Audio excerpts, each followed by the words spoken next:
So, today is an exciting day because I finally got my car back from the mechanic, which means that I can put twinkle lights in it, which is what I'm about to do.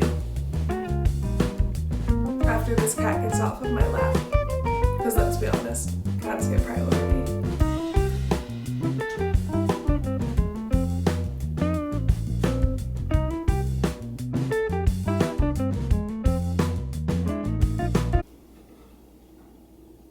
Please get up.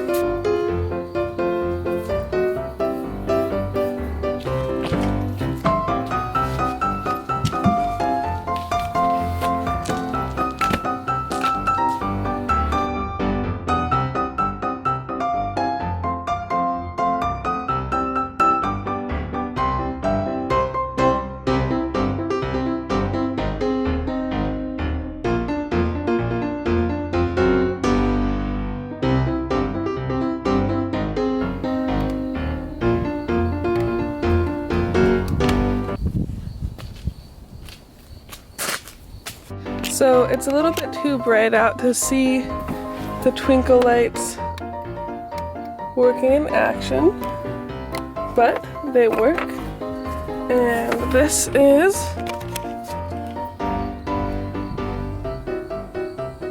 the final product.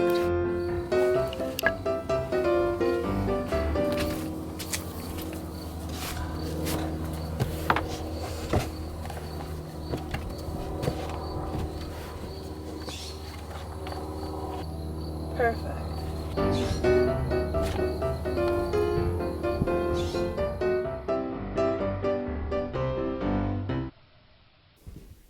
Alright, so some of you guys have been asking me if I could explain or just talk a little bit more about my tattoos, and so that's what I'm here to do. I only have 4 tattoos, and I guess that I will just go in order of when I got them and what they mean. This one was the first tattoo that I ever got. It is Germanium discolor, which in common terms means wild marigold, and this particular one is wild Oaxacan marigold. These flowers would grow along the dirt roads and on the edges of the fields and all over the countryside of Oaxaca where I grew up, which I will talk about in a future vlog. But I just remember them really, really distinctly from my childhood because around Day of the Dead they would always fill the marketplaces with hundreds and hundreds and hundreds of just yellow and orange marigolds, and all of the cemeteries would be full of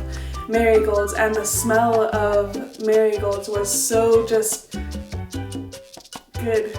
And so the smell of marigolds always reminds me of warm late autumn days when the ground is dry and cracked and the fields of corn are all dry and the grass is brown and there's dust blowing across the dirt roads, but there's just still this like energy in the air, kind of just the mood of celebration for Day of the Dead and all of that stuff. And so that's what the flower means, and the drawing actually was made by my mom,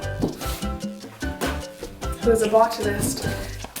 She did her master's degree on Oaxacan plants, and one day I was just flipping through this book, which is the book that she made.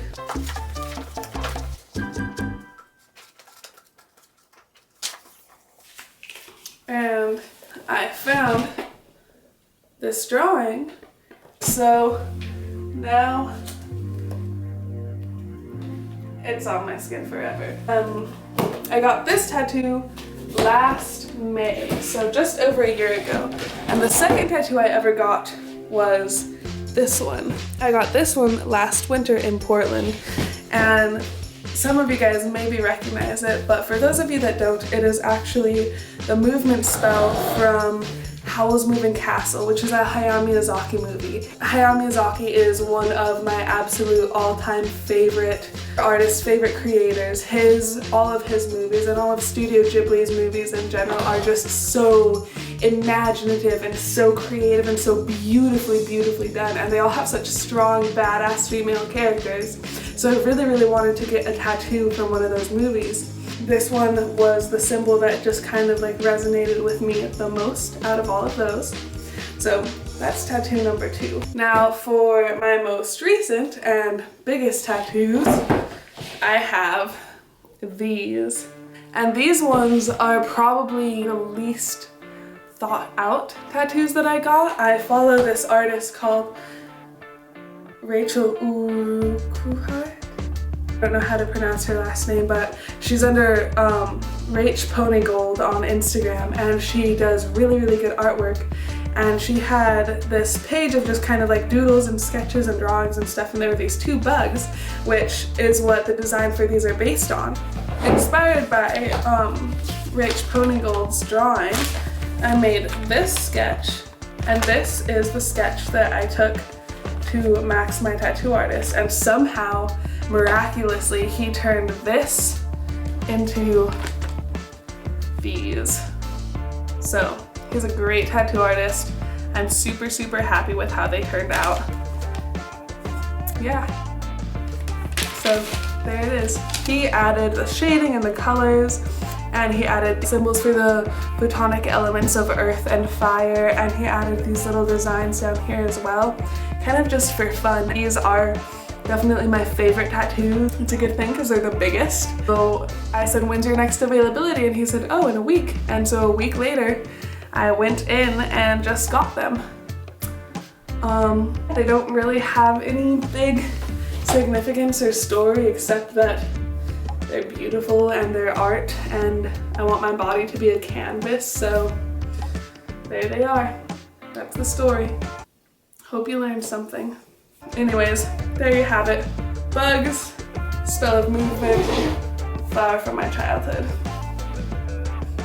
I also just wanted to let you guys know that I am in the process of waiting for my G7X vlog camera to arrive, which it should be doing within the next few days. And so once I have that, I'm gonna really be able to kind of make these vlogs better, because I'll have an actual camera that I can see what I'm doing with, and a little tripod and all of that stuff. A lot of you guys have asked me to tell the story of how I grew up in Oaxaca and came to the States and all of that stuff, and so there's a plan in the making. This should be a pretty neat video. I'm about to go, tomorrow I leave for 3 days to go down to this lake in California. I don't know if I'll be vlogging too much then, but once I get back, I'll have my vlog camera, I'll have my story planned out, and I'll be able to give you guys some good stuff. Stay tuned.